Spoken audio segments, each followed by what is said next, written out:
The fluorescent lights buzzed overhead, casting their sterile glow across the polished mahogany table where 11 people sat in leather chairs that cost more than most cars. Outside the floor-to-ceiling windows, the Chicago skyline stretched toward a cloudless autumn sky, indifferent to the drama about to unfold in Conference Room 47B. Nobody in that room, not the vice presidents with their pressed suits and confident smirks, not the legal team with their thick folders and expensive pens, and certainly not the silver-haired chairman drumming his manicured fingers on the armrest, could have predicted that the man pushing a yellow cleaning cart down the hallway would become the most important person in the building that day. Before we jump back in, tell us where you're tuning in from, and if this story touches you, make sure you're subscribed because tomorrow I've saved something extra special for you. His name was Daniel Torres, though most people in the Hartfield Industries tower simply called him the cleaning guy if they acknowledged him at all. He had the kind of face that disappeared in crowds, weathered by long nights and early mornings, with crow's feet that deepened when he smiled at his daughter's drawings taped inside his locker.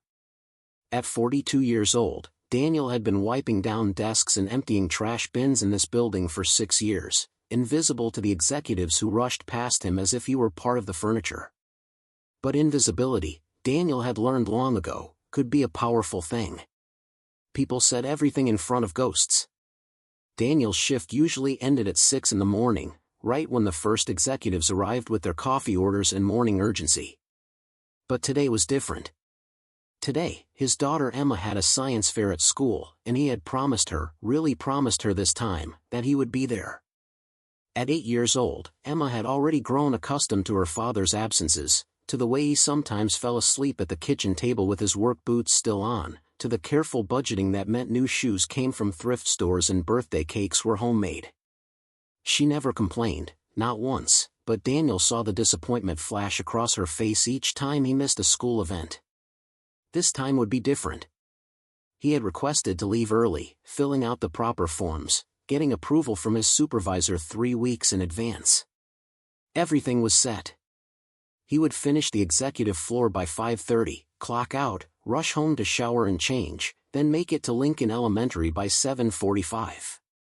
Emma's volcano project, the one they had worked on together at the kitchen table for 2 weeks, was going to erupt with baking soda and vinegar, and Daniel was going to be standing right there beside her when it did. The executive floor was always quiet at 5 in the morning. Daniel moved through the offices with practiced efficiency, his cartwheels barely making a sound on the thick carpet. He had developed a rhythm over the years, a meditation in the mundane. Spray, wipe, move. Empty, replace, continue. The work was honest, and honest work was nothing to be ashamed of. His father had taught him that before the factory accident, before the hospital bills, before everything fell apart. Daniel thought about his father often during these quiet hours, about the calloused hands that had ruffled his hair, about the voice that said hard work and dignity were not mutually exclusive. He was finishing up the last office on the floor when he heard voices echoing from the conference room at the end of the hall. Strange. Board meetings didn't usually start until 9. Daniel checked his watch. 5:23. He needed to finish quickly if he was going to make it to Emma's school on time. But as he pushed his cart past the conference room, he couldn't help but notice the tension in those voices, the sharp edge of panic that cut through even the thick oak door. Daniel knew he shouldn't pause, shouldn't let curiosity slow him down, but something in the tone made him stop. Through the small window in the door, he could see them. 11 people around that mahogany table, all looking at the chairman, a man named Gregory Hartfield whose face was currently the color of old newspaper. Papers were scattered across the table. Someone's coffee had spilled, creating a brown river that no one bothered to stop. A woman with short blonde hair was on her phone, speaking rapidly in hushed tones. A younger man in a navy suit kept running his hands through his hair, making it stand up in strange angles. Daniel recognized the scene. He had seen it before, different players but the same game. This was what corporate panic looked like. This was the face of a deal falling apart. He should move on, finish his work, get to Emma's school. This wasn't his world, wasn't his problem. He was the janitor. The invisible man. the ghost who cleaned their messes and emptied their trash and existed only in the peripheral vision of their important lives. But then he heard it. Through the thick door, through the morning air, through 6 years of being ignored and overlooked, he heard a single word that changed everything. Mandarin. Someone inside that room said they needed someone who spoke Mandarin, said it with the kind of desperation that comes when $100 million deals are slipping through fingers like water. The Shanghai investors were waiting on a video call, they said. The interpreter they hired had food poisoning. The deal was scheduled to close in 30 minutes. Without communication, without someone who could bridge the language gap, 3 years of negotiations would collapse. Daniel's hand tightened on the handle of his cleaning cart. He knew Mandarin. Knew it better than he knew English some days. It was his first language, the language of his mother who had immigrated from Guangzhou with nothing but a suitcase and a fierce determination to build something better.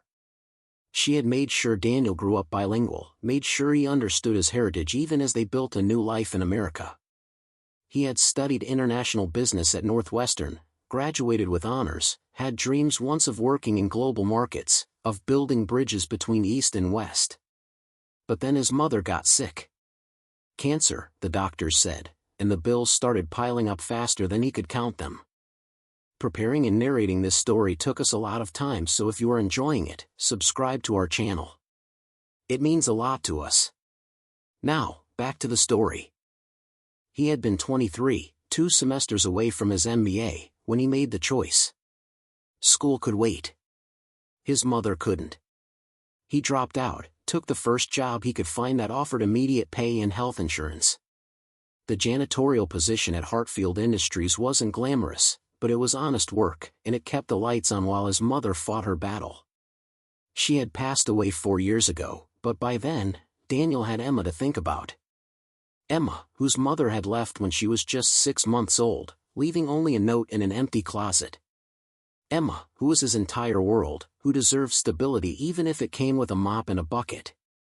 The Mandarin he had learned from his mother, the business acumen he had developed in school, the negotiation skills he had studied late into library nights, all of it had been collecting dust in the back of his mind while he scrubbed floors and emptied waste baskets. He had made peace with it, or thought he had. But standing outside that conference room, listening to the panic in those executive voices, something stirred in his chest. It wasn't ambition exactly, wasn't a desire to prove himself. It was simpler than that. He could help. He had the skills they needed, right now, in this moment. And Daniel Torres, son of an immigrant who believed in seizing opportunities, father to a girl who needed to see that dignity and capability could coexist with humble circumstances, knew what he had to do. He checked his watch again. 5:28. If he went into that room, if he offered his help, there was no way he would make it to Emma's science fair. The video call was starting in less than 30 minutes, and international negotiations didn't follow convenient schedules. He would have to call the school, leave another message, break another promise to his daughter. The weight of that decision pressed down on his shoulders like a physical thing. But there was something else too, something that whispered in his mother's voice. Sometimes, it said, the universe puts you in the right place at the right time, and you have to be brave enough to step forward even when it's terrifying. Daniel took a deep breath, straightened his janitorial uniform, and knocked on the conference room door. The voices inside stopped immediately. There was a moment of silence, then footsteps, then the door swung open. A young executive with expensive glasses and an irritated expression looked down at Daniel with barely concealed annoyance. Behind him, the rest of the board had turned to see who had dared interrupt their crisis meeting. "We're in the middle of something," the young executive said, his tone making it clear that whatever Daniel wanted, it wasn't important enough to interrupt. "Can you come back later?" Daniel met his eyes steadily. "I heard you need someone who speaks Mandarin," he said quietly. "I can help." The room went silent. Then someone laughed. It was a short, sharp sound, like breaking glass. Then another person joined in, and another, until the conference room filled with laughter that felt like knives. The young executive at the door didn't even try to hide his smirk. "You speak Mandarin," he repeated, as if Daniel had just claimed to speak Martian. the janitor speaks Mandarin. Listen, buddy, another voice called from inside the room, we appreciate the enthusiasm, but this is a $100 million deal with the Shanghai Technology Group. We need a professional interpreter, not, he gestured vaguely at Daniel's uniform, at the cleaning cart behind him, leaving the sentence unfinished but the implication crystal clear. Gregory Hartfield, the chairman, had stood up from his seat at the head of the table. He was a tall man, used to being the most important person in every room, and his expression as he looked at Daniel was a mixture of irritation and disbelief. This is a closed executive meeting, he said, his voice carrying the weight of authority and dismissal. I don't know how you got the idea that you could just walk in here, but I'm going to have to ask you to leave and send your supervisor to my office later. This is highly inappropriate. Daniel felt the heat rising in his cheeks, felt the familiar sting of being invisible, of being dismissed before anyone even knew his name. But he also felt something else, something that had been dormant for too long. He thought about Emma, about the science fair he was going to miss anyway now, about the lessons he wanted to teach her about courage and worth. He thought about his mother, who had crossed an ocean with nothing but hope and determination. And he thought about all the nights he had spent in this building, cleaning the spaces where decisions were made, invisible to the people who made them. My name is Daniel Torres, he said, his voice steady despite the laughter that still echoed in the room. I have a degree in international business from Northwestern, and I grew up speaking Mandarin. I've been working in this building for 6 years, and I've heard you conduct business long enough to understand what you need right now. You need someone who can not only translate words but understand the cultural context, the business terminology, the nuances that can make or break a negotiation.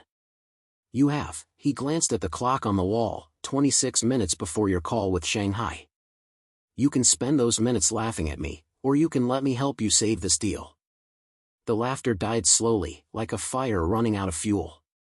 It didn't disappear all at once but faded into uncomfortable coughs and exchanged glances.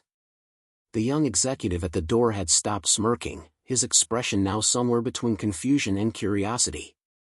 Gregory Hartfield remained standing at the head of the table, his jaw tight, his eyes studying Daniel with the kind of intensity usually reserved for quarterly reports and hostile takeover attempts.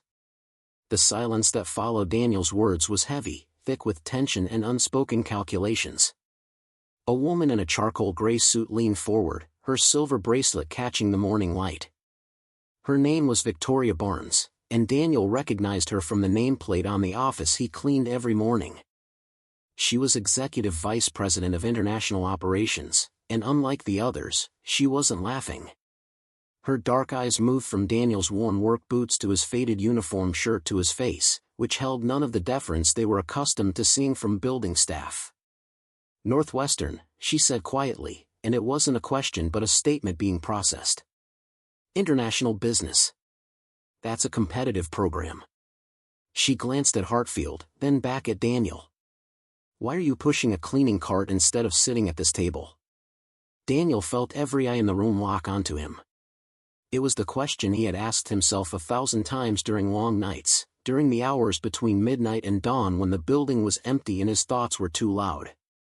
But he had learned that the truth, however complicated, was always simpler than lies. My mother got sick, he said. Cancer. I was in graduate school when it happened, 2 semesters from my MBA. The medical bills were more than we could handle. I took this job because it offered immediate income and health insurance. By the time she passed, I had a daughter to raise alone, and stability mattered more than ambition. I never stopped learning, never stopped studying, never stopped staying sharp. I just did it on different hours in different ways. The room absorbed this information in silence.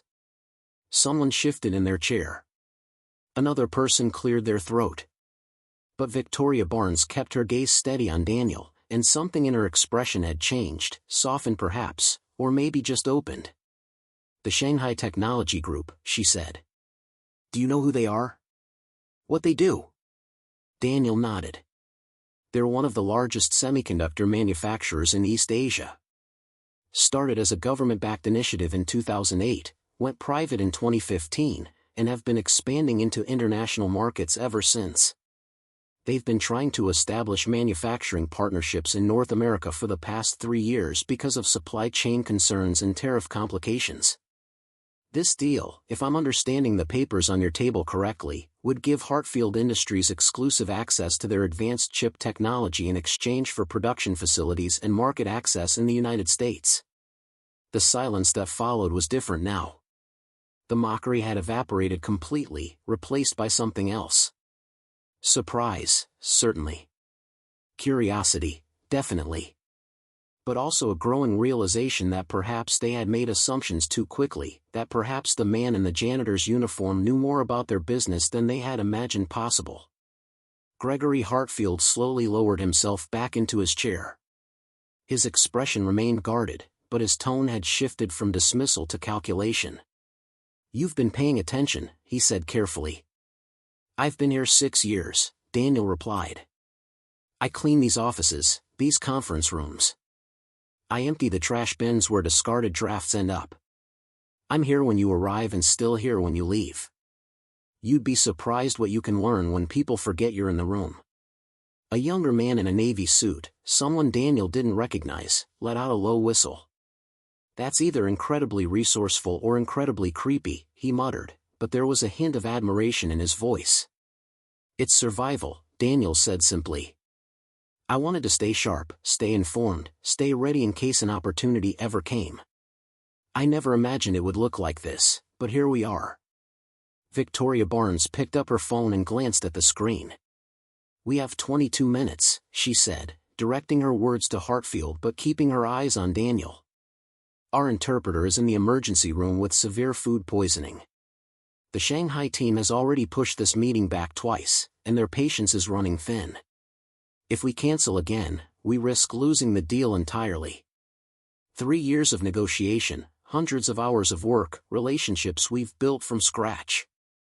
All of it goes away if we can't communicate effectively in the next half hour." "What's your Mandarin level?" asked another board member, an older man with thick glasses and a skeptical expression. "Conversational? Academic? Business fluent?" "Native fluency," Daniel answered. "My mother only spoke to me in Mandarin until I was 7. Even after I learned English, we maintained both languages at home. I studied classical Chinese literature in college as an elective, and I've kept current by reading Chinese business journals and following international news from Beijing and Shanghai. My technical vocabulary is strong, especially in manufacturing and technology sectors." The older man exchanged glances with Victoria Barnes. Something unspoken passed between them, some kind of professional assessment happening in real time. Daniel could feel the weight of judgment, could sense the delicate balance of this moment. They were considering it, actually considering letting him help, but trust was a fragile thing in rooms like these. He was asking them to stake their careers, their company's future, on the word of a janitor they had never noticed before. "Let me ask you something," Gregory Hartfield said, leaning back in his chair with his fingers steepled under his chin. "Why should we trust you? You walk in here claiming skills we've never seen, credentials we haven't verified, offering to handle one of the most important negotiations in this company's history. For all we know, you could sabotage the entire deal.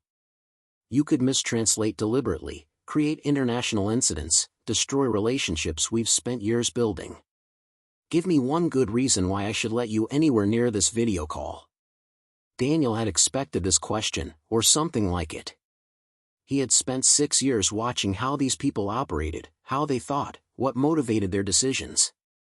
They understood risk and reward, cost and benefit, but beneath all the corporate language, they were still human beings making judgment calls about other human beings. "Because I have more to lose than you do," Daniel said quietly. "You're worried about this deal, about the company's reputation, about your careers. Those are significant concerns, and I understand them. But if I walk into that call and fail, if I mistranslate or miss critical nuances or damage this negotiation in any way, I don't just lose a job. I lose the only source of income one have to support my 8-year-old daughter. I lose the health insurance that keeps us stable. I lose the humble dignity I've built over 6 years of honest work. You're risking money and reputation. I'm risking everything." The words hung in the air like smoke. Victoria Barnes set her phone down on the table.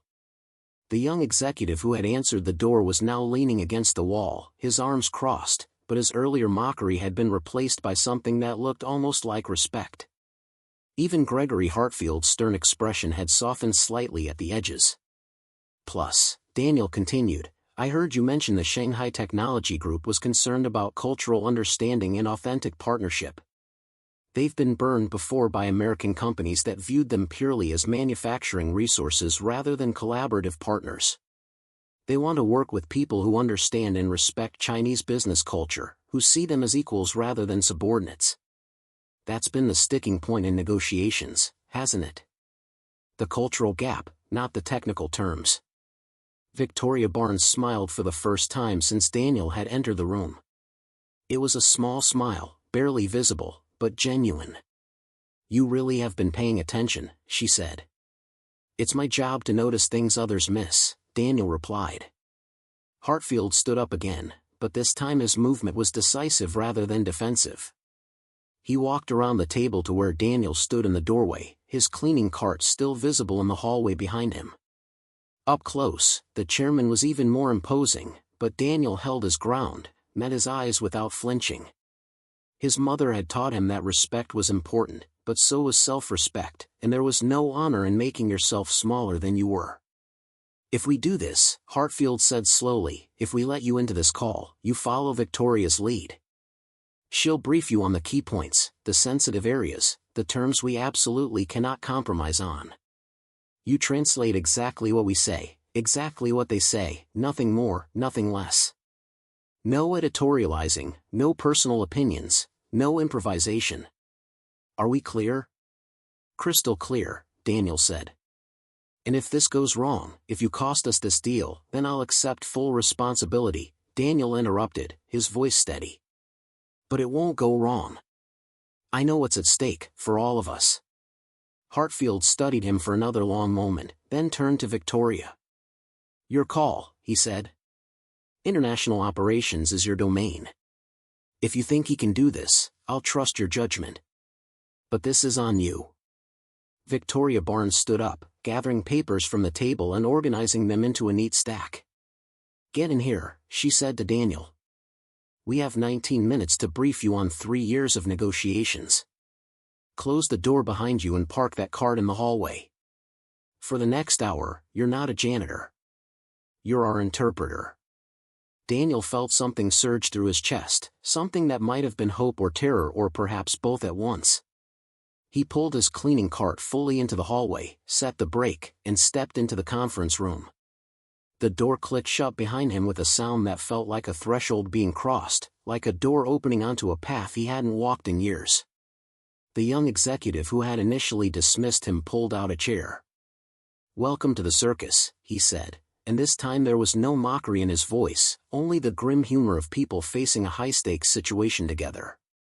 Daniel sat down in a leather chair that probably cost more than a month of his salary. The papers Victoria spread across the table in front of him were dense with technical specifications, financial projections, timeline charts, and legal terminology. She spoke quickly but clearly, outlining the key negotiation points, the areas where they had flexibility and the lines they absolutely could not cross. The Shanghai Technology Group wanted guaranteed production capacity, intellectual property protections, and a 10-year partnership agreement. Hartfield Industries needed technology access, favorable pricing structures, and contractual protection against market volatility. The main contact is Chinwei, Victoria explained, sliding a photograph across the table. It showed a woman in her 50s with sharp eyes and an expression that suggested she suffered no fools. She's the chief operating officer and the real power behind these negotiations. Their CEO is more ceremonial. Chinwei makes the decisions. She's brilliant, demanding, and has walked away from deals with bigger companies than ours when she felt disrespected or misled. Her English is actually quite good, but she prefers to negotiate in Mandarin because it gives her a psychological advantage. Most American companies scramble with interpreters who miss the subtleties. Daniel studied the photograph, committing the face to memory. What's her background? Engineering degree from Tsinghua University, MBA from INSEAD in France, worked her way up through manufacturing operations. She's tough but fair. Values directness and competence. She has a low tolerance for corporate doublespeak or artificial charm. With her, authenticity matters more than polish. Good to know, Daniel said, feeling some of his nervousness ease. He understood people like Chen Wei. His mother had been similar, valuing substance over style, honoring hard work over empty promises. He could work with that. The older man with thick glasses, who had introduced himself as Robert Chen, no relation to their Shanghai contact, slid a document across the table. These are the final terms we're proposing. The sticking point has been the intellectual property sharing clause. They want broader access to our distribution networks than we're comfortable with. We need you to communicate our position clearly but diplomatically. This is where previous negotiations have stalled. Daniel read through the document quickly, his eyes moving over the dense legal language with practiced efficiency. It was complex, certainly, but not incomprehensible. He could see the tension points, could understand why both sides were hesitating. It was a classic standoff, both parties wanting partnership but fearing exploitation. What's our bottom line? He asked. Where can we actually give ground if necessary?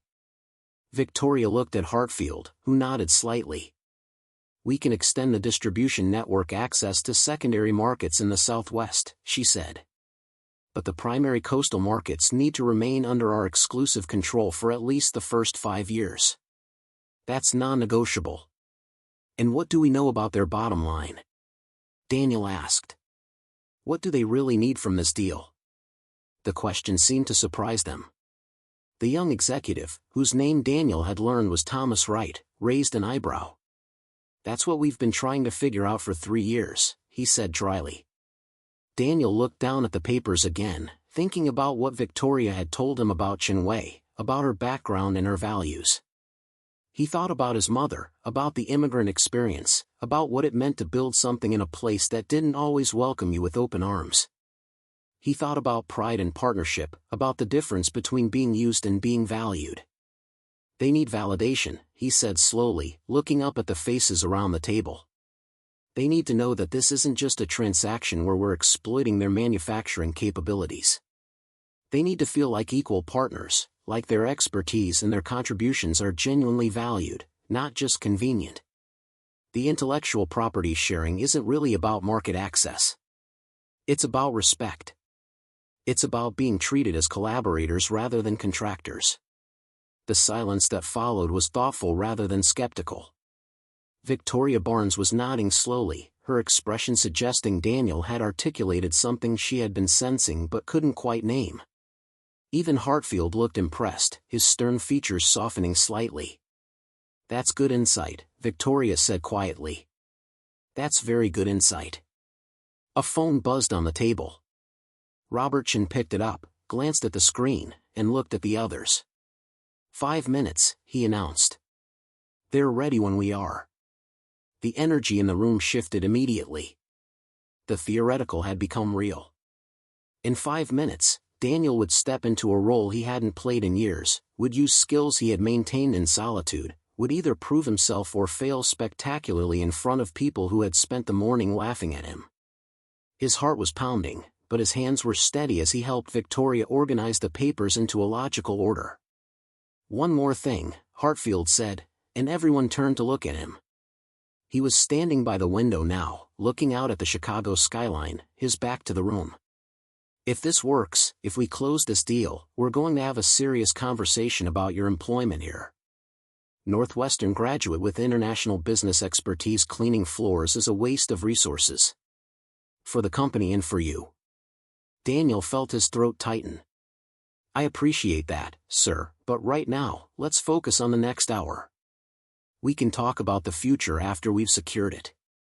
Hartfield turned around, and for the first time since Daniel had entered the room, the chairman smiled. It was a small smile, restrained and professional, but genuine. Fair enough, he said. Let's go save $100 million deal. The large monitor at the end of the conference room flickered to life, casting a blue glow across the mahogany table. Thomas Wright adjusted the camera angle while Robert Chen tested the audio connection, his fingers moving quickly across the keyboard. Daniel found himself positioned to the right of Gregory Hartfield, close enough to hear every word but slightly offset from the main camera view. Victoria Barnes sat on Hartfield's other side, her posture perfect, her expression composed. The rest of the board members had arranged themselves in a careful semicircle, creating the appearance of unity and strength. Daniel's mouth was dry. He reached for a water bottle someone had placed in front of him, taking a small sip to clear his throat. His uniform suddenly felt too tight, too visible, too wrong for this environment. But there was no time to change, no time to second-guess, no time for anything except the immediate present. The screen flickered again, and suddenly they were there. Chen Wei sat at the center of a similar conference table half a world away, where evening light filtered through windows behind her.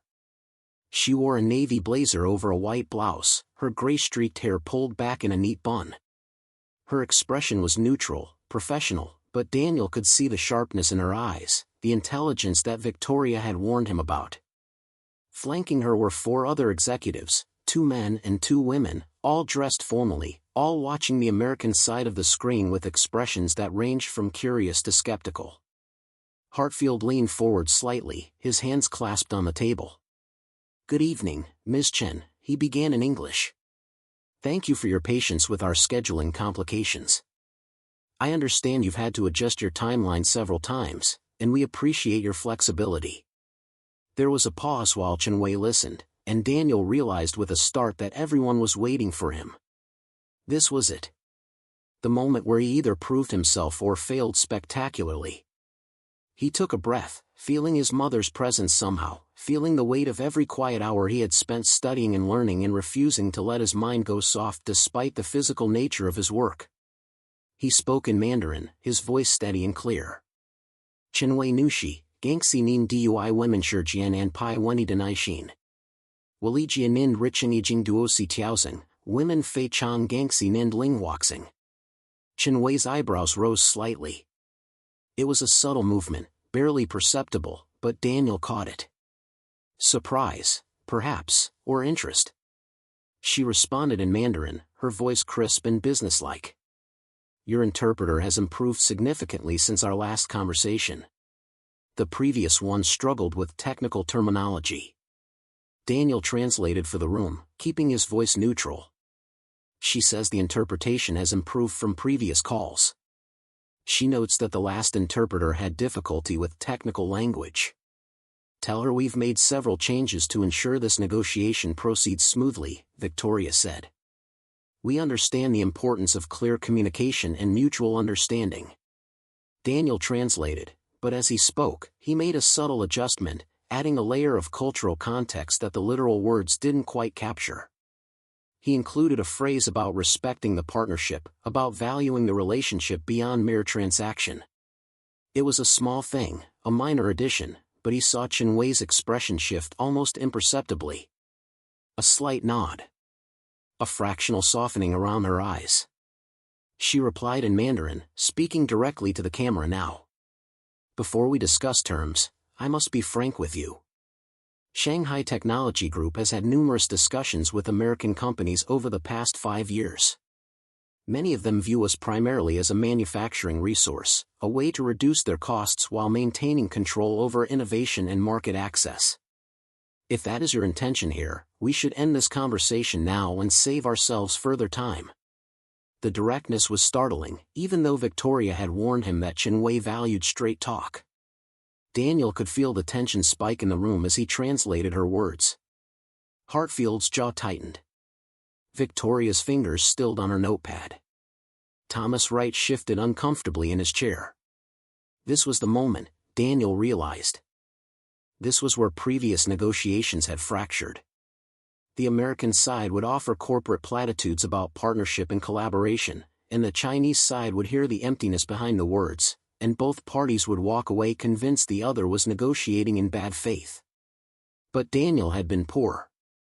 He had been dismissed and overlooked and underestimated. He understood what it felt like to be treated as a resource rather than a person, to have your value measured only by what you could provide to others. And in that moment, standing between two worlds, two languages, two sets of expectations, he made a decision that went beyond simple translation. "Mr. Hartfield," he said quietly, turning to face the chairman. "May I speak frankly for a moment before I translate your response?" Hartfield looked surprised, but nodded. "Go ahead." "She's testing us," Daniel said, loud enough for the room to hear but keeping his voice low enough that it felt like a private consultation. "She's heard empty promises from other companies, and she's waiting to see if we're any different. Whatever you say next needs to be authentic. Not corporate speak, not diplomatic hedging. She'll hear the difference, and if she smells insincerity, this conversation is over." Victoria leaned forward. "What do you suggest?" "Tell her the truth," Daniel said simply. "Tell her that Hartfield Industries needs this partnership because you can't compete in the next generation of technology without it. Tell her that you're not looking for a contractor but a collaborator, and be specific about what that collaboration looks like. Give her concrete examples, not abstract concepts. Show her that you've done your homework about Shanghai Technology Group, that you understand their strengths and their goals, that you see them as equals." Gregory Hartfield was silent for a long moment, his eyes fixed on Daniel with an intensity that was difficult to read. Then he turned back to the screen, to Chinwei's waiting face, and when he spoke, something in his tone had changed. It was less polished, less rehearsed, more human. "Please tell Ms. Chen that she's absolutely right to be cautious," he said. "And please tell her that Hartfield Industries is not looking for cheap manufacturing. We're looking for expertise we don't have. Our semiconductor technology is 5 years behind the current market, and our attempts to develop it internally have failed repeatedly. We've spent $40 million trying to catch up, and we're not even close. We need Shanghai Technology Group not because they're convenient, but because they're better than us at this, and we're smart enough to recognize it." Daniel translated, and as he spoke, he watched Chinwei's face carefully. The skepticism didn't disappear entirely, but something shifted. She leaned back in her chair, her expression thoughtful, and gestured for Hartfield to continue. "We're proposing a 10-year partnership," Hartfield continued, and Daniel translated in real time now, finding a rhythm that felt natural, because building something meaningful takes time. "We're offering production facilities and market access because we believe that's a fair exchange for the technology and expertise you bring. But more than that, we're offering to learn from you. Our engineers, our production teams, our leadership, we want to understand your methods, your innovations, your approach to manufacturing excellence. That's not exploitation. That's humility." Chinwei spoke in Mandarin, her tone still careful but no longer quite so guarded. "Humility is not a word I often hear in American boardrooms. Your previous communication has been more focused on what you could offer us, less on what you hope to learn. This is a different approach." Daniel translated, and Hartfield allowed himself a small smile. "Perhaps we've been negotiating with the wrong person in the room," he said, and Daniel caught the subtle compliment embedded in the statement, the acknowledgement that Chinwei was the real decision-maker. He made sure that nuance came through in his translation. One of the men sitting beside Chinwei leaned forward and spoke rapidly in Mandarin.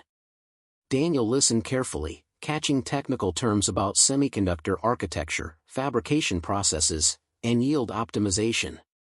The man's accent was from northern China, Beijing or nearby, and his vocabulary was highly specialized.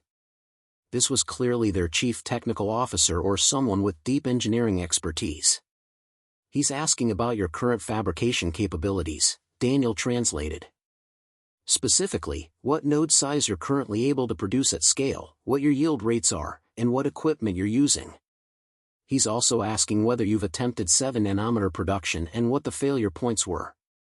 Robert Chen, the board member with thick glasses, responded with technical specifications, and Daniel found himself translating complex engineering concepts between languages. It was challenging work, requiring not just linguistic skill but deep understanding of the subject matter. But all those nights spent reading technical journals, all those hours of self-education while others assumed he was just emptying trash, suddenly paid dividends. He moved between English and Mandarin fluidly, catching technical terminology, clarifying when necessary, ensuring both sides understood not just the words but the meaning behind them.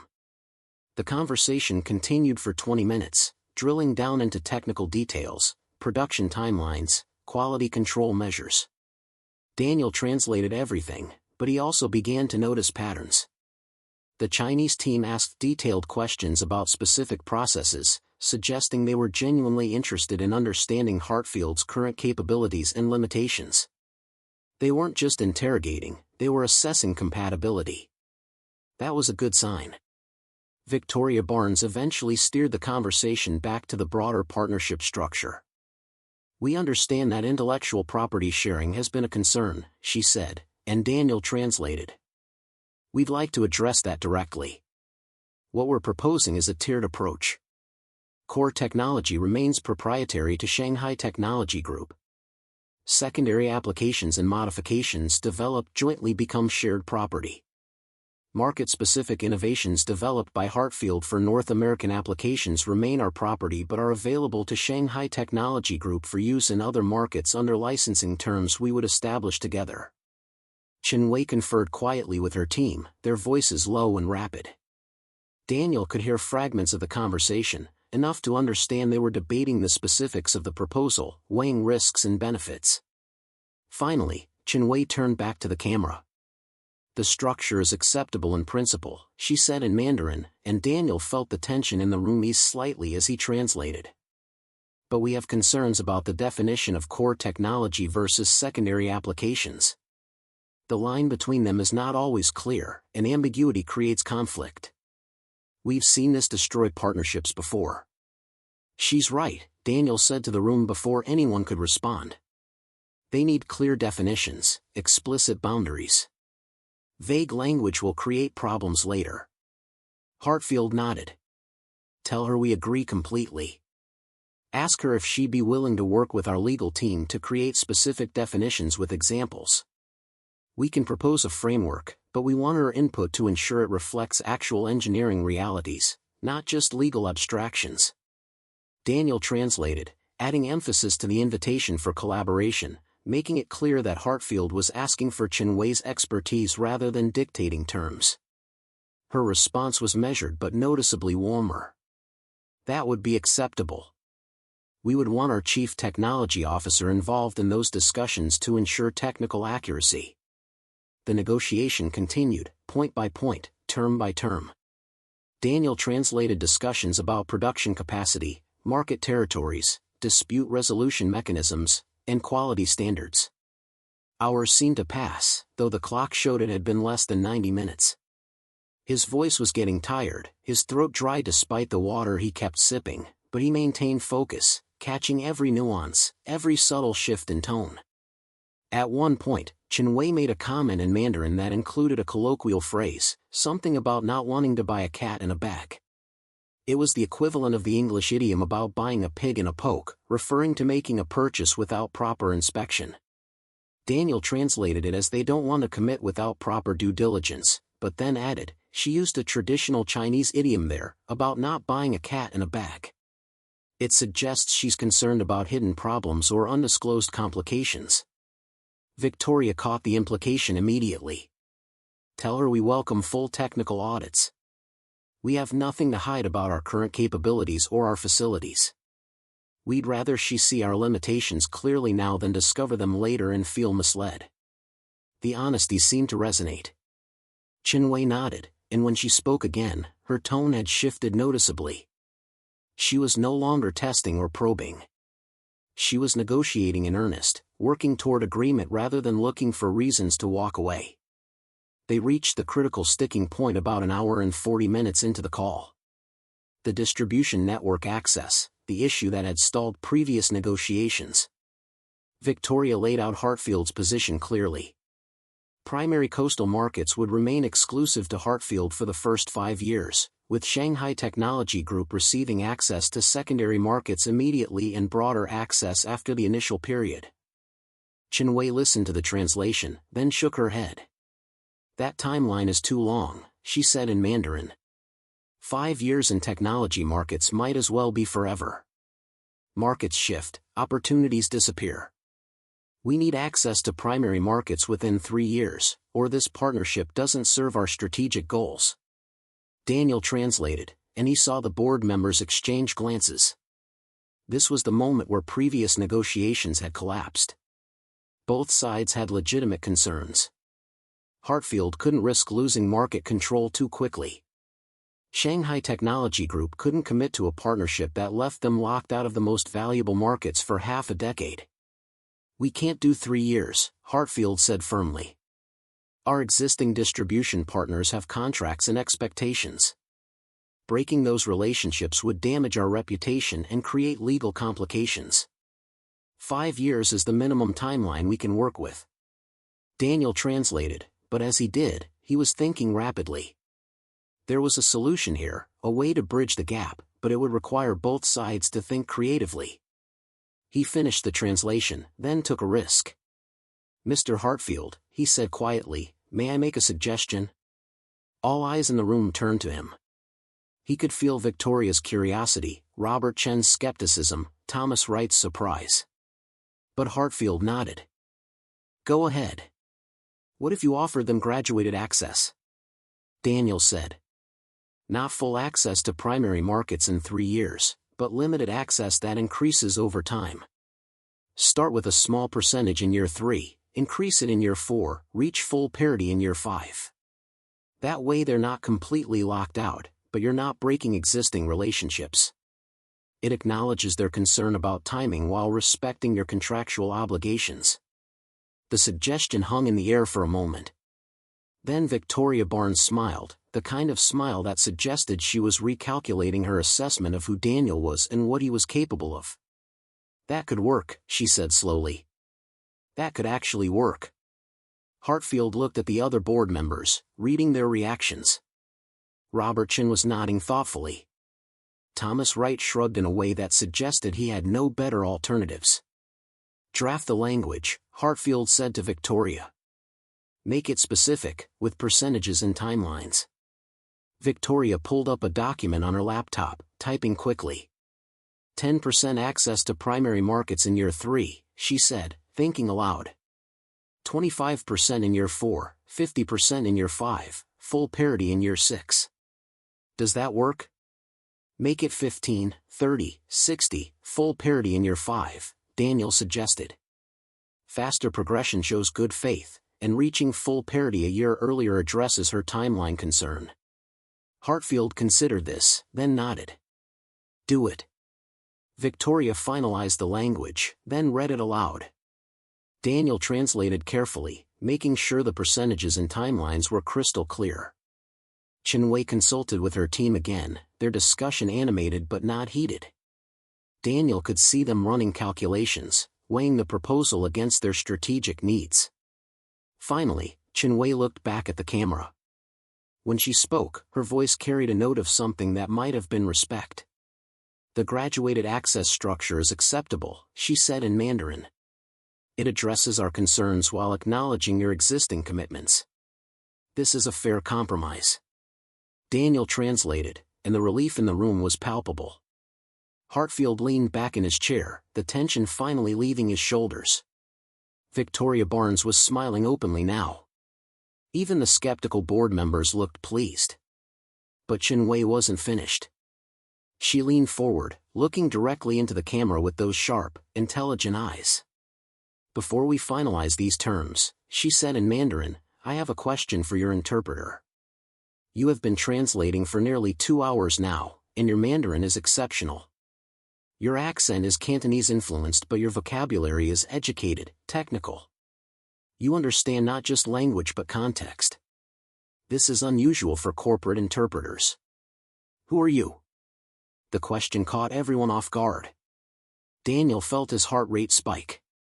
This was the moment where his borrowed authority could shatter, where the fiction of his professional role could collapse. But he had spent the entire morning learning that truth, however uncomfortable, was more powerful than pretense. He responded directly in Mandarin, not translating for the room first. My name is Daniel Torres. I am not a professional interpreter. Until this morning, I was working as a janitor in this building. I have a degree in international business from Northwestern University, but I left school before completing my MBA to care for my sick mother. I have worked in building maintenance for 6 years while raising my daughter alone. When I heard that this negotiation was at risk due to language barriers, I offered to help. Mr. Hartfield and his team took a significant chance by allowing me to participate. He paused, then translated his own words for the benefit of the Americans in the room. The silence was absolute. Every person at the Hartfield table was staring at him, and on the screen, Chinwei's expression had shifted to something unreadable. Then, slowly, Chinwei smiled. It was a genuine smile, warm and approving, transforming her stern features into something almost grandmother. She spoke in Mandarin, and her voice carried a warmth that hadn't been there before. I knew there was something different about this call, she said. The previous interpreters translated words correctly but missed meaning. You translate meaning, context, intention. That cannot be taught in language schools.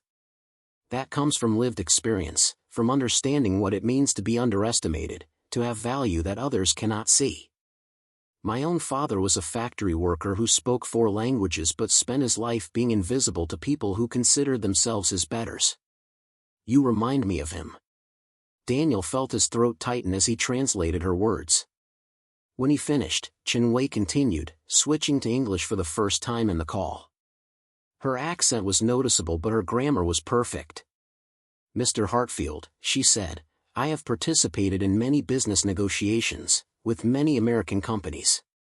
This is the first time I feel I am truly being heard, truly being understood. Whatever you are paying this man, it is not enough. And whatever role he holds in your company, it is the wrong one. Hartfield's expression shifted through several emotions in rapid succession. Surprise, certainly, followed by what might have been embarrassment, then something that looked almost like pride. He glanced at Daniel, then back at the screen where Chinwei waited with that knowing smile still playing at the corners of her mouth. Miss Chen, Hartfield said carefully, I believe you've just helped me see something I should have noticed years ago. You're absolutely right on both counts. Chinwei nodded, satisfied, then returned to Mandarin as she addressed her team. They spoke among themselves for several minutes, reviewing documents, pointing at specific clauses, nodding or shaking their heads. Daniel watched the body language, trying to read the room across the digital divide. The technical officer who had asked pointed questions earlier seemed pleased, leaning back with his arms crossed in a posture that suggested satisfaction. One of the women was taking notes rapidly, her pen moving across paper with quick, efficient strokes. Chinwei herself maintained that thoughtful expression, occasionally interjecting comments that her team received with nods of agreement. Finally, she turned back to the camera and spoke in Mandarin. We have reviewed the revised terms, including the graduated market access structure. Shanghai Technology Group is prepared to move forward with this partnership under the conditions discussed today.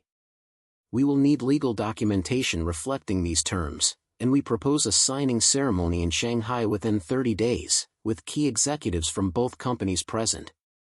This will demonstrate to our board and to the market that this partnership has commitment from the highest levels of both organizations.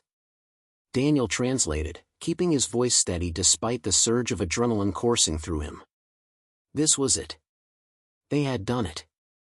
$100 million deal, 3 years in the making, was coming together in a conference room where hours earlier people had been laughing at him.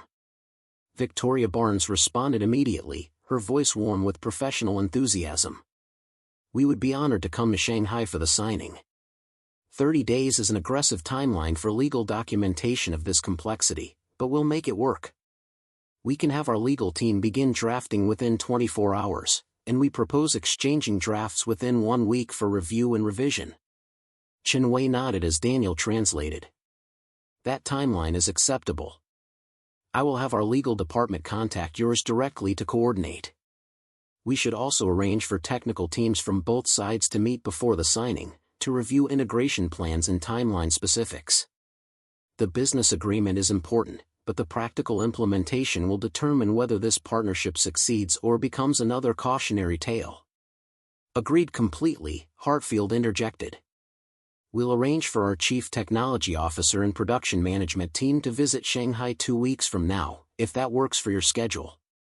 We want to see your facilities, understand your processes, and begin building the working relationships that will make this partnership effective. The conversation continued for another 20 minutes, working through logistics and next steps. Contact information was exchanged, timeline markers were established, and preliminary responsibilities were assigned.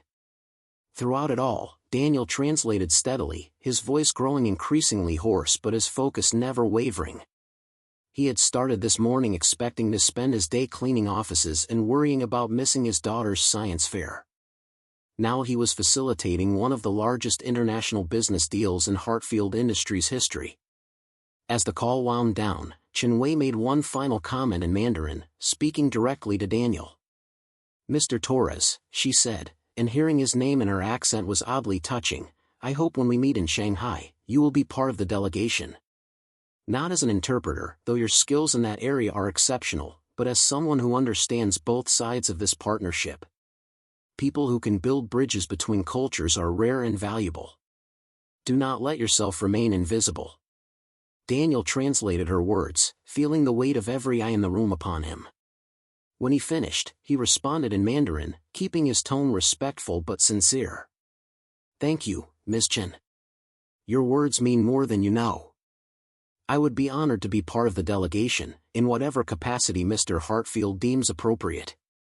Chen Wei smiled once more, then switched back to English for her closing remarks. "Mr. Hartfield, I look forward to building this partnership with your company. Today has been very productive. I believe we have the foundation for something significant." "I agree completely, Ms. Chen," Hartfield replied. "Thank you for your patience and your willingness to work through the complexities. We'll be in touch within 24 hours to begin the documentation process." Final pleasantries were exchanged, and then the screen went dark. The conference room fell into silence, the kind of heavy quiet that follows moments of high intensity. For several seconds, nobody moved. They all simply sat there, processing what had just happened, the weight of the successful negotiations settling over them like a physical presence. Then Thomas Wright let out a long, slow breath and started laughing.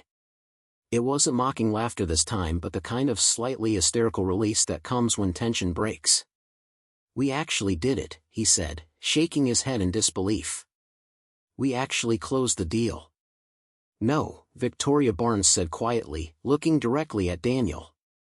"He did it. We were floundering, hitting the same walls we'd been hitting for 3 years." Daniel didn't just translate words. He translated intention, culture, meaning. He bridged gaps we didn't even fully understand existed. Gregory Hartfield stood up from his chair, walked around the table, and extended his hand to Daniel. "Stand up," he said, and there was no harshness in his voice now, only a kind of wondering respect. Daniel stood, his legs slightly unsteady after sitting for so long, and shook the chairman's hand. Hartfield's grip was firm, the handshake lasting longer than courtesy required. "I owe you an apology," Hartfield said. "Several apologies, actually. For not noticing your capabilities earlier.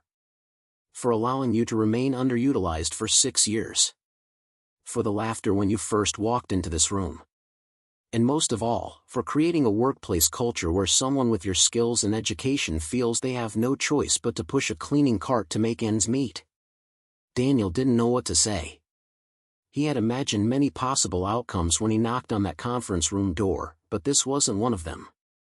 "You gave me a chance when it mattered," he finally said. "That's more than most people would have done." "That's a low bar," Victoria said, standing as well. "We should have seen you years ago. The question now is what we do about it." Robert Chen gathered up the papers scattered across the table, organizing them into neat stacks.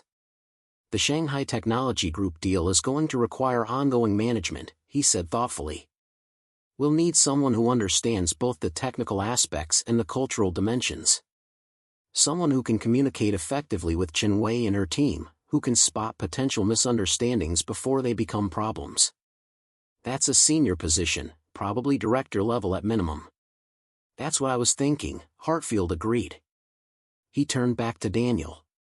How would you feel about becoming Director of International Relations, specifically focused on the Shanghai Technology Group partnership?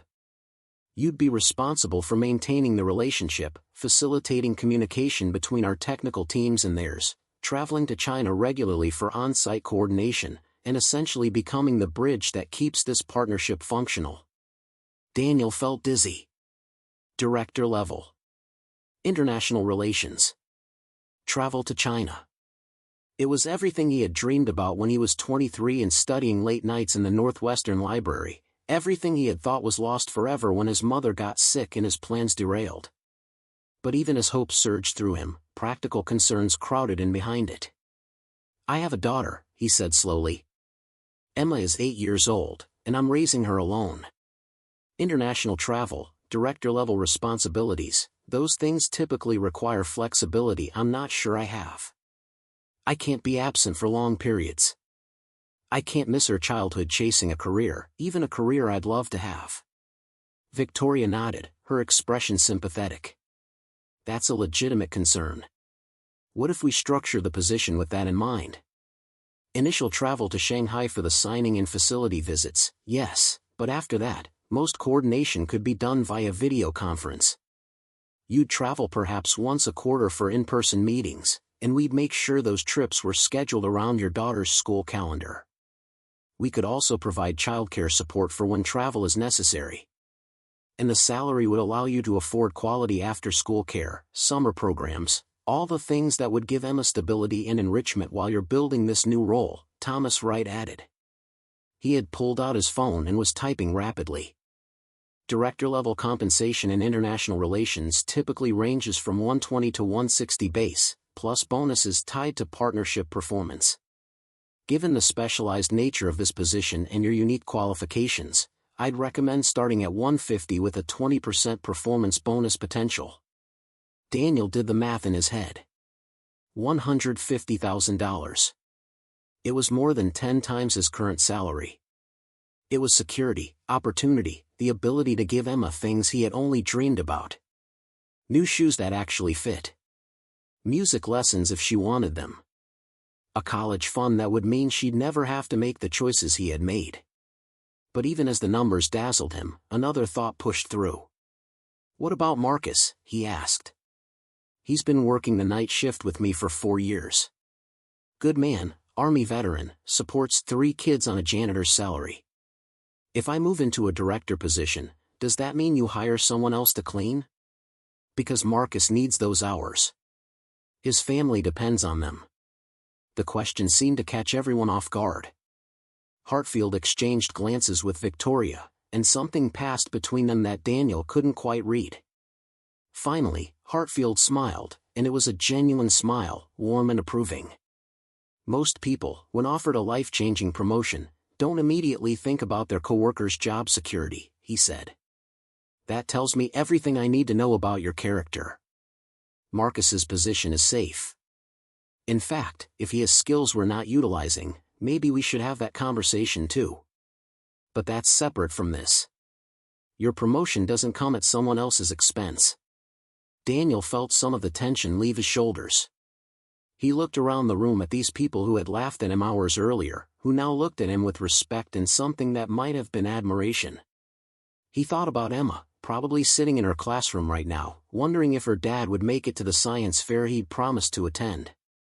He thought about his mother, who had crossed an ocean with nothing but hope and determination, who had raised him to believe that worth wasn't determined by job titles or salaries but by integrity and effort. He thought about the years of cleaning offices and staying invisible, of studying alone and maintaining skills that nobody knew he had. I need to make a phone call, he said. Before I accept anything, before we go any further, I need to call my daughter's school. Victoria checked her watch. It's almost 9:30. Won't she be in class? She has a science fair today, Daniel said quietly. At 8 o'clock this morning. I promised I'd be there, and I broke that promise to come here and help with this negotiation. I need to at least call and explain, let her know I'm thinking about her even if I couldn't be there physically. The room fell silent again, but this silence was different. It was the silence of people confronting the real cost of the corporate world they inhabited, the sacrifices that were made daily by people they never noticed. Hartfield looked uncomfortable, his earlier confidence shaken by the reminder that Daniel's choice to help them had come at a personal price. "Use my office," Hartfield said. "Privacy, comfort, take as long as you need. And Daniel, when you talk to your daughter, tell her that her father just did something remarkable today. Tell her he helped two companies from opposite sides of the world understand each other, that he built a bridge that's going to create jobs and opportunities for thousands of people. Tell her that he was brave enough to knock on a door when everyone said he didn't belong, and skilled enough to prove them all wrong. She should be proud of you. We all are." Daniel felt his eyes burning. He nodded, not trusting his voice, and followed Hartfield out of the conference room. The executive floor looked different now, somehow. The same expensive carpet, the same art on the walls, the same floor-to-ceiling windows overlooking Chicago, but transformed by context. Hours ago he had been invisible here, pushing his cart past closed doors and important people who never saw him. Now he walked beside the chairman, and people stepped aside, their eyes curious and respectful. Hartfield's office was enormous, all dark wood and leather furniture with a view that seemed to stretch forever. The chairman gestured to the desk. "Take your time," he said. "I'll be back in the conference room. We'll wait for you." Then he was gone, and Daniel was alone in an office that probably cost more to furnish than he had earned in the past 3 years combined. He pulled out his phone, old and cracked but functional, and dialed the number for Lincoln Elementary School. His hands were shaking slightly. The receptionist answered on the third ring. "Lincoln Elementary, how can I help you?" "Hi, this is Daniel Torres. I'm Emma Torres's father. I was supposed to be at the science fair this morning, but I had an emergency at work. Is there any way I could speak with Emma, or leave a message for her?" There was a pause, the sound of papers rustling. "Mr. Torres, the science fair actually hasn't started yet. We had a scheduling conflict with the gymnasium, so Mrs. Patterson moved it to 10 o'clock. Emma's class is in art right now. Would you like me to pull her out, or should I just give her a message?" Daniel felt something break loose in his chest, tension he hadn't realized he was carrying. He wasn't too late. He hadn't missed it. Emma's volcano was still sitting in the gymnasium, waiting to erupt, and there was still time to be the father he had promised to be. "Could you tell Mrs. Patterson that I'll be there at 10? He said. "Tell Emma that her dad will be there to watch the volcano." "I promise." "I'll make sure she gets the message," the receptionist said warmly. "And Mr. Torres? Emma talks about you all the time. She's very proud of her dad." Daniel ended the call and sat for a moment in Gregory Hartfield's expensive leather chair, looking out at the Chicago skyline through windows that were so clean they were almost invisible. He thought about the morning he'd had, about the improbable series of events that had brought him from pushing a cleaning cart to sitting in the chairman's office with a director-level position offer on the table. He thought about choices and chances, about being seen and being valued, about the difference between where you start and where you end up. Then he stood, straightened his janitor's uniform one last time, and walked back to the conference room where people were waiting to hear his decision. But he already knew what he was going to say. He was going to accept the position, going to step into this new role and this new life. But first, he was going to go watch his daughter's volcano erupt, because some promises were more important than any career, and Emma Torres deserved a father who showed up. Daniel walked back into the conference room where the entire board still waited, their conversations stopping the moment he appeared in the doorway. He could see the question in their eyes, the uncertainty about what he had decided. Gregory Hartfield stood near the windows, his posture alert, while Victoria Barnes remained at the table, her fingers steepled thoughtfully. Thomas Wright and Robert Chen had been conferring quietly in the corner but turned to face him now. "I called the school," Daniel said, and his voice was steady, clear. "The science fair got rescheduled to 10 o'clock. Which means I have time to accept your offer and still make it to watch my daughter's volcano project." Relief washed visibly across Hartfield's features. "That's excellent news on both counts," he said. "So you'll take the position?" "I will," Daniel confirmed. But I need to be clear about something first. This morning, when I knocked on this door, I wasn't looking for a promotion or recognition. I was trying to help because I had skills you needed and because walking away felt wrong. Whatever happens going forward, I need to know that the work itself matters more than the title. I need to know that we're building something real with Shanghai Technology Group, not just chasing profit margins. Victoria stood and walked over to him, extending her hand. That's exactly the attitude we need, she said as they shook. Someone who sees the human element in international business, who understands that partnerships are built on trust and mutual respect, not just contracts and quarterly returns. You proved that today in ways none of us expected. We'll need to handle the transition carefully, Hartfield added, moving to join them. You'll work with HR to formalize everything, benefits package, travel policies, all the administrative details. But I want you starting in your new role immediately. We have 30 days until that signing ceremony in Shanghai, and there's work to be done. Technical teams need coordination, legal documents need review, and someone needs to maintain regular communication with Chinwei's office to ensure nothing falls through the cracks. Daniel nodded, processing the timeline. 30 days to transform himself from night janitor to international business director. It seemed impossible, but then again, this entire morning had seemed impossible when it started. I'll need to give proper notice for my janitorial position, he said. 2 weeks is standard, and I owe Marcus and the rest of the night crew that courtesy. I can start transitioning into the new role while I finish out those shifts. Fair enough, Hartfield agreed. Though I suspect you'll be burning the candle at both ends for the next couple weeks. Are you prepared for that? I've been burning the candle at both ends for 6 years, Daniel replied with a slight smile. The difference is now I'm doing it with purpose and fair compensation. Robert Chen approached with a folder in hand. I took the liberty of printing out the key documents from today's negotiation, he said, handing it to Daniel. You'll want to familiarize yourself with every detail. I've also included background files on Shanghai Technology Group, their corporate structure, their key personnel, and the history of our previous negotiation attempts. Consider your orientation materials. Daniel accepted the folder, feeling its weight. This was real. This was happening. He was holding documents that would shape his next chapter, materials that represented opportunity and responsibility in equal measure. Thomas Wright checked his phone and looked up with a grin. Legal just confirmed they can start drafting the partnership agreement by end of business today. They're treating this as priority 1, which never happens. Word must have already spread about how the negotiation went. It will spread further, Victoria said knowingly. By tomorrow morning, everyone in this building will know the story of how the night janitor closed a $100 million deal in Mandarin. Some people will be inspired.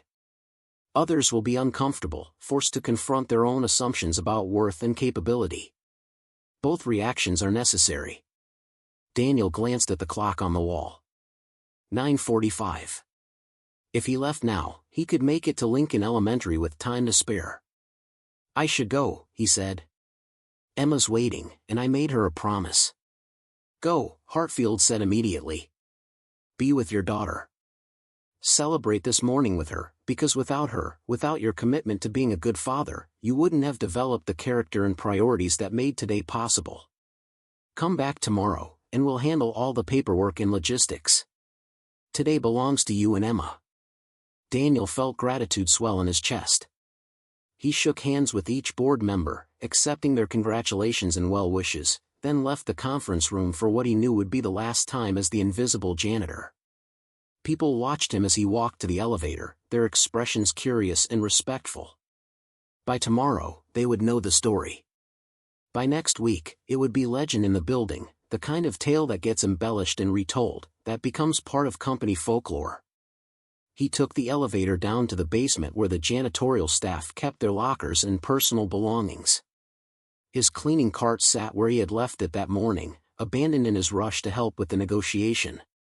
He changed out of his uniform and into the spare clothes he kept in his locker, jeans, and a simple button-down shirt. In the small mirror mounted inside the locker door, he studied his reflection.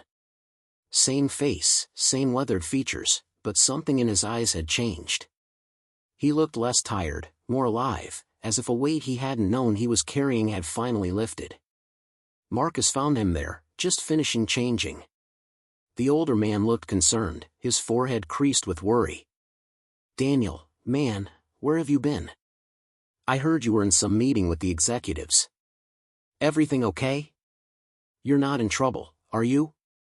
Daniel smiled and shook his head. "Not in trouble. Actually, the opposite. I helped them close a big international deal this morning. They offered me a director position in international relations."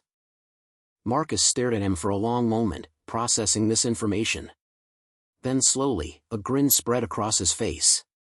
"Of course you did," he said, laughing and clapping Daniel on the shoulder. "I always knew you were too smart for this job. About time somebody else figured it out. I'm happy for you, brother. Really happy." "Your position is secure," Daniel assured him. "I made sure of that before I accepted. And Marcus, if you ever want to talk about other opportunities, about whether there might be roles here that better match your skills and experience, I'll make sure you get that conversation. Nobody should stay invisible if they don't want to be." Marcus's eyes went bright, and he nodded, unable to speak for a moment. They shook hands, and then Daniel left the basement, climbed the stairs to the parking garage, and got into his old sedan with the passenger door that stuck and the radio that only worked on AM frequencies. He drove through Chicago streets that seemed brighter somehow, more full of possibility, heading toward Lincoln Elementary and the daughter who gave everything meaning. He arrived at 9:58, parking in the visitor lot and jogging toward the gymnasium entrance. Inside, the science fair was set up in neat rows, students standing proudly beside their projects while parents and teachers circulated through the displays.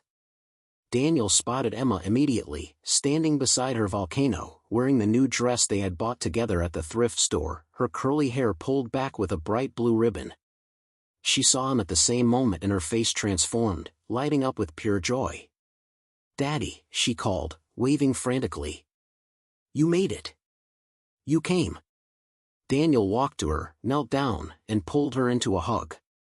She smelled like school cafeteria breakfast and children's shampoo, like innocence and trust in everything good in the world. "I promised," he said into her hair. "I'm sorry I worried you, but I'm here now. Show me what you've built." Emma launched into an excited explanation of her volcano, pointing out the papier-mâché construction, the internal chamber for the chemical reaction, the carefully measured baking soda and vinegar portions. Daniel listened intently, asked questions, praised her attention to detail and scientific accuracy. When it came time for the eruption, he stood beside her, his hand on her shoulder, as she poured the vinegar into the volcano's crater and watched the foaming lava overflow down the sides. Other parents smiled at them. Teachers nodded approvingly. Emma beamed with pride, not just at her successful volcano but at having her father there to witness it.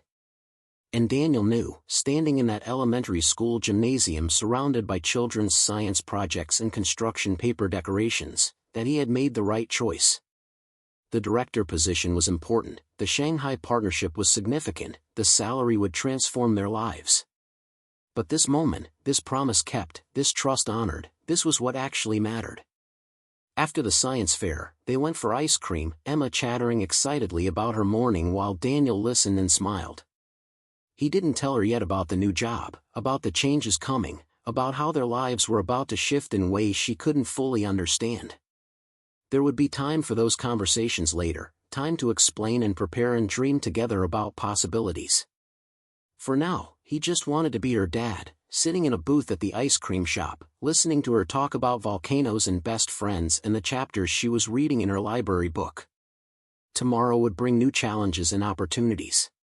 Tomorrow he would begin learning to navigate corporate leadership and international business from a position of authority rather than observation. Tomorrow he would start building the bridge between Hartfield Industries and Shanghai Technology Group, turning today's agreement into lasting partnership. But today, right now, Daniel Torres sat with his daughter and celebrated the small victory of being present, of keeping faith, of remembering that success meant nothing if you lost yourself in pursuing it. The morning sun streamed through the ice cream shop windows, casting everything in warm golden light. Emma laughed at something, her eyes crinkling just like her grandmother's used to, and Daniel felt his mother's presence somehow, felt her approval and her pride. He had honored her memory by staying true to the values she instilled, by working hard and maintaining dignity and seizing opportunity when it appeared. He had built something meaningful from difficult circumstances, and now he would build something more, but never at the cost of what mattered most. Up next, you've got 2 more standout stories right on your screen. If this one hit the mark, you won't want to pass these up. Just click and check them out.